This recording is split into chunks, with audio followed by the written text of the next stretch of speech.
If you want to learn how to make a lo-fi beat like this,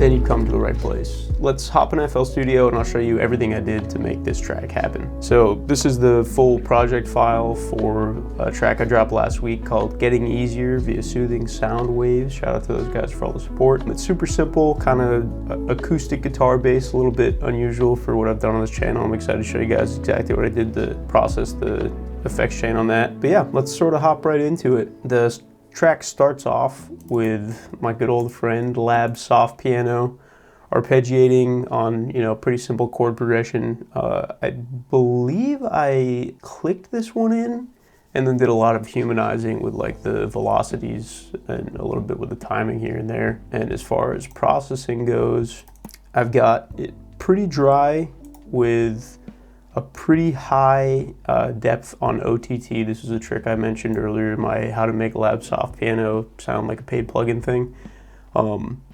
So I've got a pretty high compression depth on OTT and 5.5 dB of output gain. That's really bringing like the hammer textures out of the Labs piano. So let's give it a listen with absolutely none of the plugins here.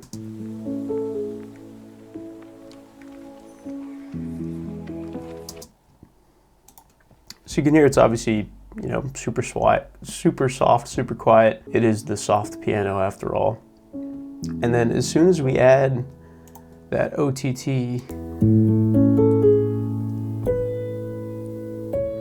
you get all this like high-end white noise and a ton of the hammer textures coming through. So I really wanted those to be present in this part because as I added delay in the next few steps, I wanted that hammer texture to be sort of part of the delay sound. But before I got to that, the first thing I wanted to do was take care of some of the sort of harshness up around 500 hertz. I use TDR Nova. So this is a dynamic EQ, just sort of like essentially compressing the signal at 500 hertz only when the signal I'm worried about is playing. So with that turned on, we get this. So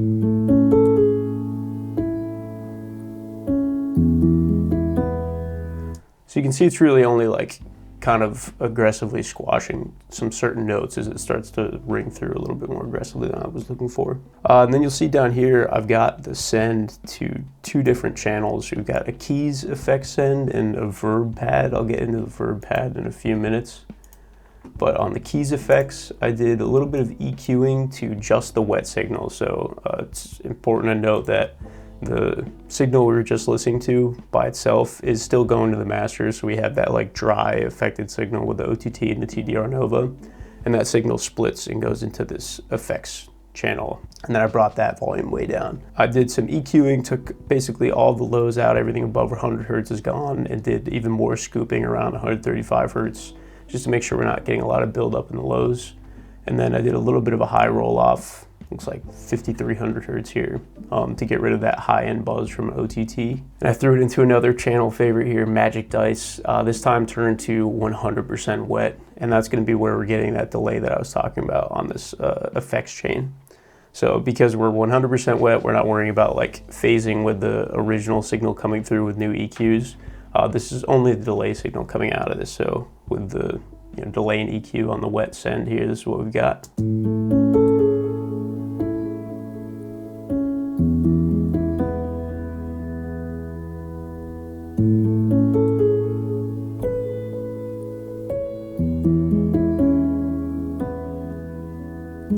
So I really liked what that did and the space that put that in. But again, like I said, I was setting it to two places.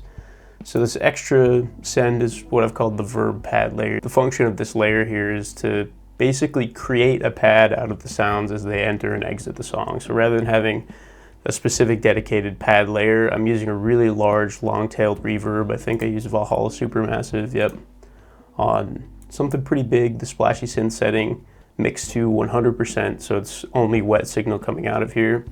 And what that's doing is just essentially capturing the frequency information that I'm feeding into it and turning it into this like longer sustained pad without needing to figure out like exactly what notes to click in. So it's a little bit lazy, a little bit cool, especially when you start routing a bunch of things together. It can really sort of glue a foundational pad feeling to that. And I've got that mix way down, you know, down at like, I guess 52%. So like I said, I start with Valhalla Supermassive, mix 100% on a pretty fairly long tail setting. I always do a high pass EQ on this particular type of sound just because I don't want to have a bunch of built up bass.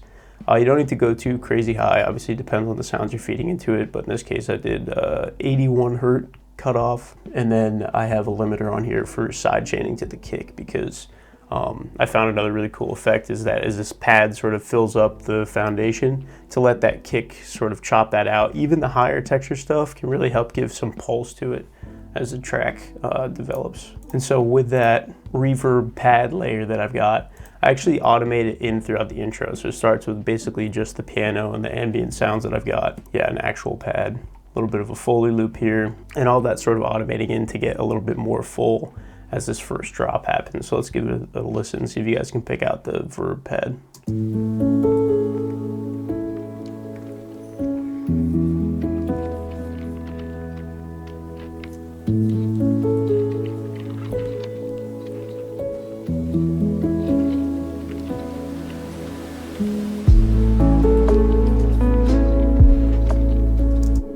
So by the time we get here, I think you can really hear that Reverb Pad sort of ring out for a long time. You can still hear it right now, I imagine. So it's this huge, really long tail, spacious reverb that's basically only built on the sounds that are already in the song.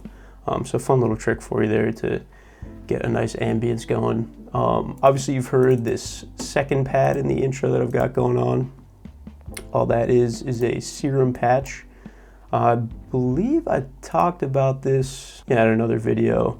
It's an organic pad sound that I made based on the In the Mix video many moons ago. If you guys are interested in learning how to make that, I could try to find the link for that, or just shoot me a message, leave a comment or on the Discord or something, and I can literally just send you the preset. Super easy to use. But essentially, like, the big takeaway here is that we've got this angular oscillator A and a differently angular oscillator B with a ton of low pass. So the angularity of these oscillators is going to add a bunch of harmonics, a bunch of high resonances, and the low pass is going to take those away. So we end up with this kind of like warm, kind of full-bodied pad sound. And the envelope shape has a kind of gradual but aggressively swelling attack, falling off into a kind of lower sustain here. It's got a nice shape to it. The sustain doesn't make it completely disappear, so it holds as we have sort of longer notes. In the effects, you know, feel free to pause and just copy these exactly, or like I said, shoot me a message and I'm happy to just send you the preset as it is. Nothing, you know, too insane. We've got a little bit of unison going on, trying to give it a little bit more size, some chorus, some stereo action going on, tiny little bit of delay, some reverb, and a high pass EQ to basically bring everything to the mids. So yeah, nice little pad sound. I like peppering it on here and there. You'll probably see it again on the channel, I imagine. If and when I'm feeling too lazy to design another pad sound. Once we hit that drop, I bring in a second sort of pad layer. It's really not just a pad, it's actually a string layer. And so what I did here, I've got a slow string sound I designed in Vital a little while back. Same deal for this. If you want this preset, shoot me a message, join the Discord. I will happily send it over your way. It's definitely more of like a synthetic string, but it sort of plays the same role as, you know, a cello might in this case. I've got a nice slow attack, similar sustain profile as we did on that other pad. Kind of same philosophy here with the angularity of the oscillators and some low passing to help give it the buzz that a string might feel, but then not so much aggressiveness as a normal saw wave. Some EQ to really bring out the high textures that we cut out, give it that airiness of an actual bow. And then a whole bunch of reverb because I am using this as a pad in this case. So as far as like the actual notes go, I didn't go too crazy with this, literally just a single note as if it were like a single cello player, for example. Just sort of bolstering the chords that the pad's are already playing. So I sort of just picked chord tones. I don't think I really hung out on the roots in this case. I kept the velocity super low and a bunch of reverb on there. And then for post-processing, I have absolutely nothing. So, you know, sometimes you're just feeling lazy, I guess. A nice layer though that comes in with the drop is this harp sound. All I did here was take the first few notes from each chord of the arpeggio on the piano and basically layer it into this harp that I think I grabbed from BBC Orchestra, Harp and Celeste Percussion. This is a free plugin, highly recommend you grab it. I've got on the harp pluck. It's just a nice little harp sound. And I feel like this ends up creating enough contrast from the intro to make it feel new and give the ear something new to pay attention to, even though the motif is not changed at all. It really just gives it a little bit more like fullness as we come into this first drop here. So let's take a listen to all of those melodic elements together here. I forgot to mention key bass. How can I forget key bass? Once again, pretty typical for my production. We've got a really basic follow the root notes and then a nice little walk down to end off the chord progression. So, but yeah, let's listen to all the melodic stuff together.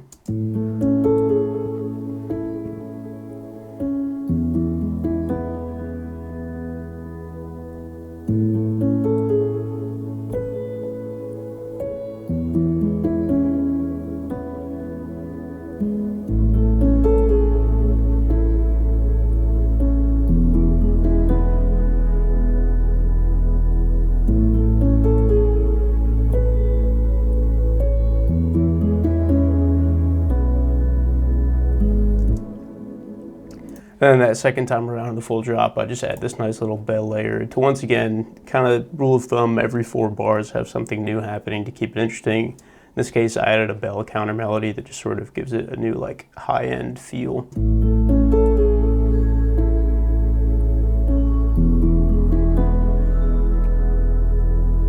So just a tiny bit of like kind of bounce, a little bit of cheeriness in there. I feel like this is generally a pretty happy beat. So I feel like that bell really helps sort of solidify it in that happy space. Getting into the percussion, really simple drum loop here. I think every single sound I use in this is from one of Mondo Loop's Dreamy Lo-Fi hip-hop sample packs. Maybe even all version 2 for at least the percussive stuff. And then even some of the Foley loops were from his different packs as well. Actually, even the Coffee Shop and Study by the Fire ambience were also Mondo loops. So this was a heavily Mondo loops fueled beat here. I don't think I have anything too exciting to tell you about as far as like the main drum groove goes. So let's just sort of give it a listen and give you guys a sense of the groove I was going for. I've got a good like bassy but pretty present transient on the kick.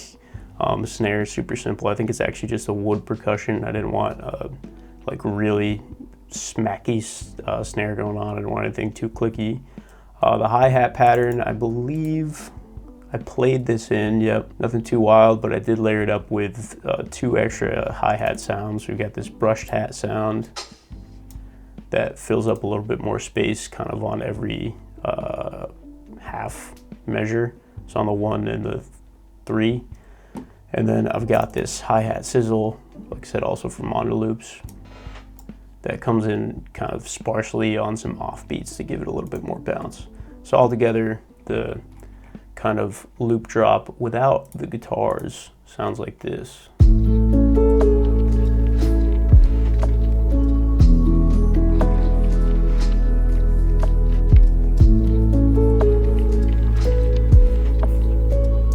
But let's hop into the maybe more exciting thing if you guys have been around the channel for a bit, and that I used an acoustic guitar instead of my usual electric guitar on this one. So got to give a shout out to my buddy Ambien for sort of talking me through a little bit of his effects chain. This is absolutely not nearly as involved as his is. He has a much nicer acoustic guitar tone than I usually do. But at least in principle, I took a lot of the tips that he gave me to sort of get this sound just right. So here's a little listen in case you forgot from the intro.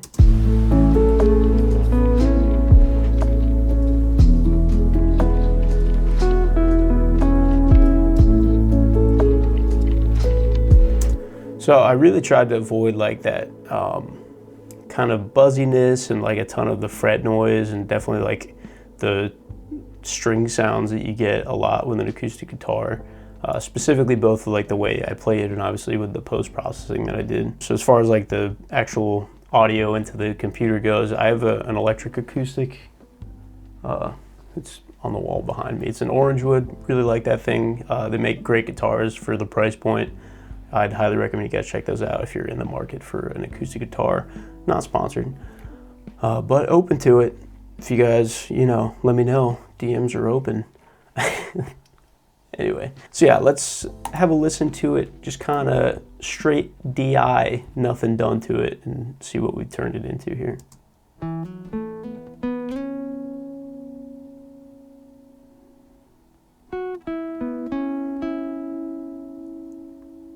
So, you know, it sounds like someone poorly playing an acoustic guitar, which is pretty true to what I fed FL Studio.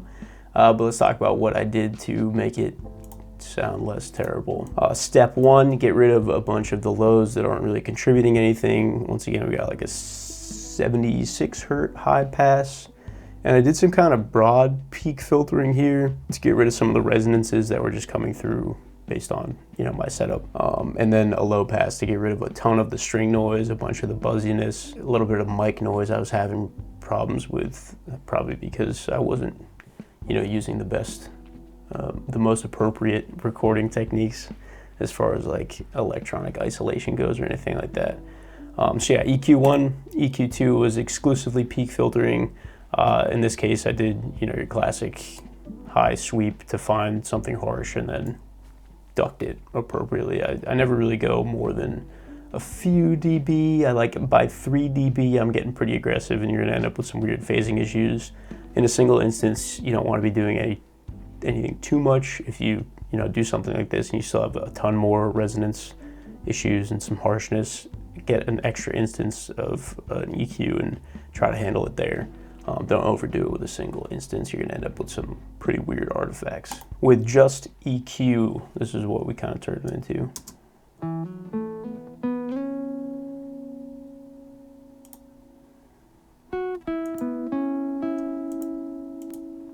So you can hear it's already kind of smoothing it out a little bit, getting it obviously closer to the sound that you hear in the final. This compressor is doing a ton of heavy lifting as far as shaping the actual sound goes. I've got a good bit, 8.6 dB of gain, so it's really bringing it up to the level that I want to be mixing at. Not a crazy threshold, minus 15 dB. I've got it on the vintage setting, 8:1 ratio. Relatively quick attack. Obviously, I'm not trying to have it give me any like clicks or pops or anything like that, but I do want it to kind of grab onto the transients a little bit and just kind of glue everything together with, you know, a moderate to slow release time. Pair that with an additional compressor function here. It's just the fruity limiter. I like it because it's so visual. You can basically see the compression happening and it starts turning into this.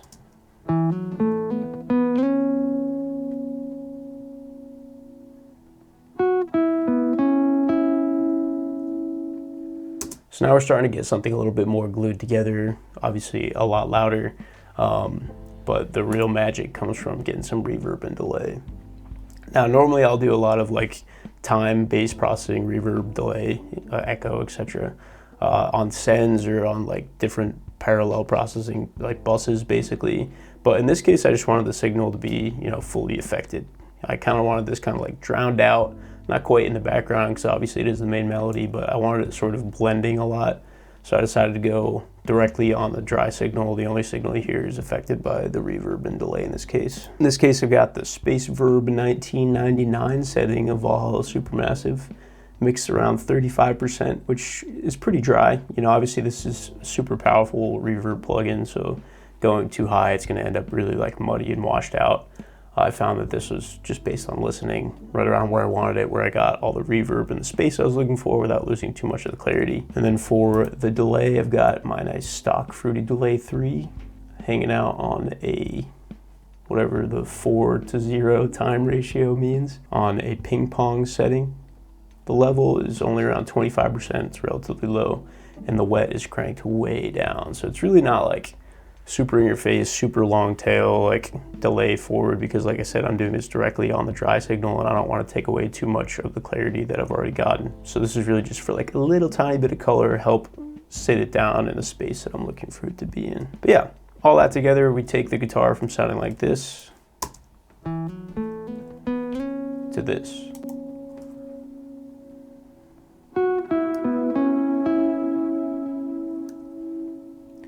Obviously not like the most perfect guitar mix of all time, but I felt like it actually blended pretty nicely with the rest of the instrumentation I had going on this track, which is really what it's all about. You know, you want to create your own little universe where everything sort of meshes well. And I felt like that was just what I did here. I didn't talk much about the Foley loops I did. Honestly, not a ton of method to this madness. I basically shop through the Foley loops that I've got from a bunch of sample packs and just kind of find some that I like the way they're sitting.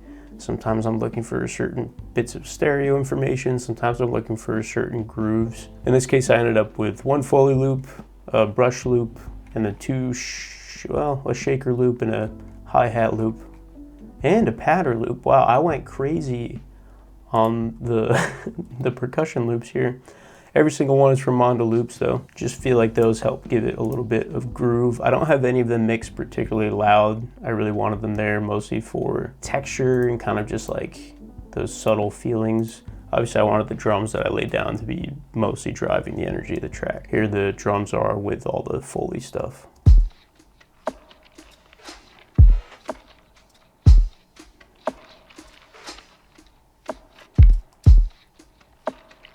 So you can hear that shaker particularly is really like filling in a lot of the gaps that I left in the hi-hat, kind of keeping the driving motion. As far as arrangement considerations go, I did use a bunch of white noise transitions that I grabbed from, the Namaste a Lofi sample pack by Prithvi and Friends. It's another free sample pack you guys can definitely pick up. So I used those transitions sort of, transition between sections.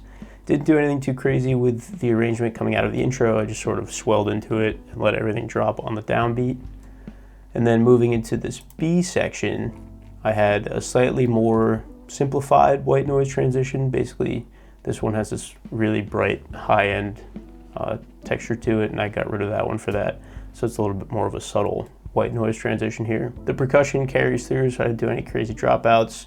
But the biggest difference I did make was that instead of continuing this arpeggiating piano pattern, which had now happened for 3 full loops, I wanted to give the ears a little bit of a break from that. So with the exact same tone on the same effect settings and everything, I basically moved the notes so that they became single chord strikes rather than full arpeggios with not the most interesting rhythm or anything like that, but essentially it hits on the 1 and then either the offbeat of the 2 or the offbeat of the 3. So you end up with this pattern with a new guitar part playing to create a distinct but not like totally separate B section.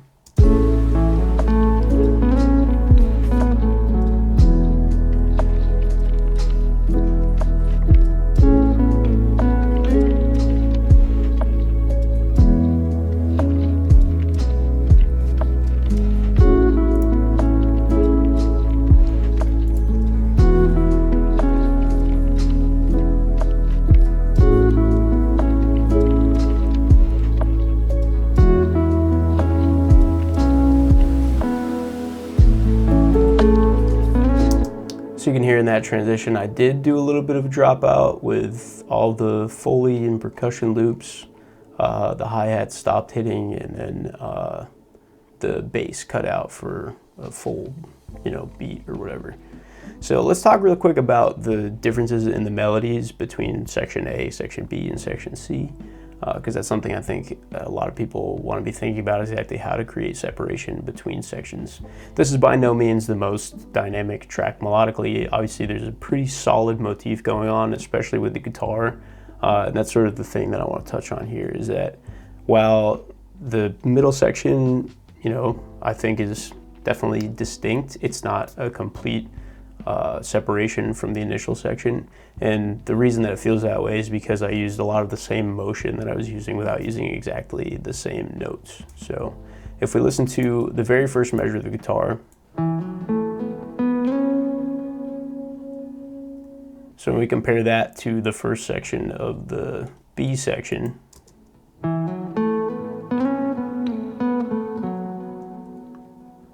obviously they have the same set of first notes that arpeggio, but then the phrase continues and then sort of rings out for a little while before things pick up into, a completely different part here, which again is very much mirroring the rhythm and the structure of those first melodic elements.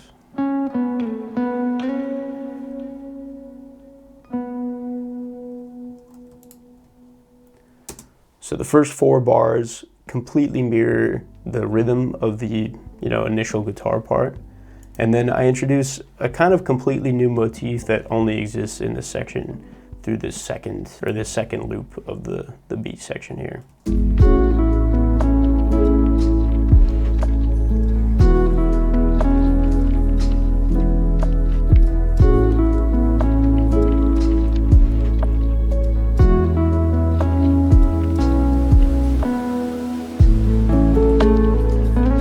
And then we're just right back into the original motif with some slight variance in basically the order that the phrases are played, but I didn't do too much to spice up this particular C section, so to speak. It's very much a slightly bolstered version of the A section.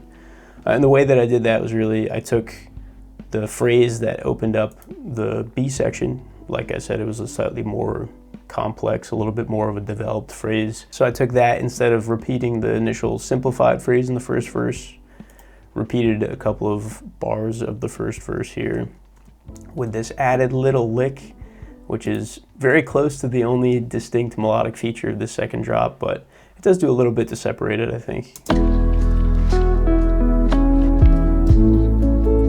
So it's just sort of like a little transition pickup note that I threw down. And then yeah, I've got a couple more of those kind of throughout, just nice low register, really subtle kind of like transitionary phrases. And then the only real difference between the second and the first drop was that, you know, I had everything come in all at the same time right at the drop, and then I added one more shaker loop, once again from Mondo Loops.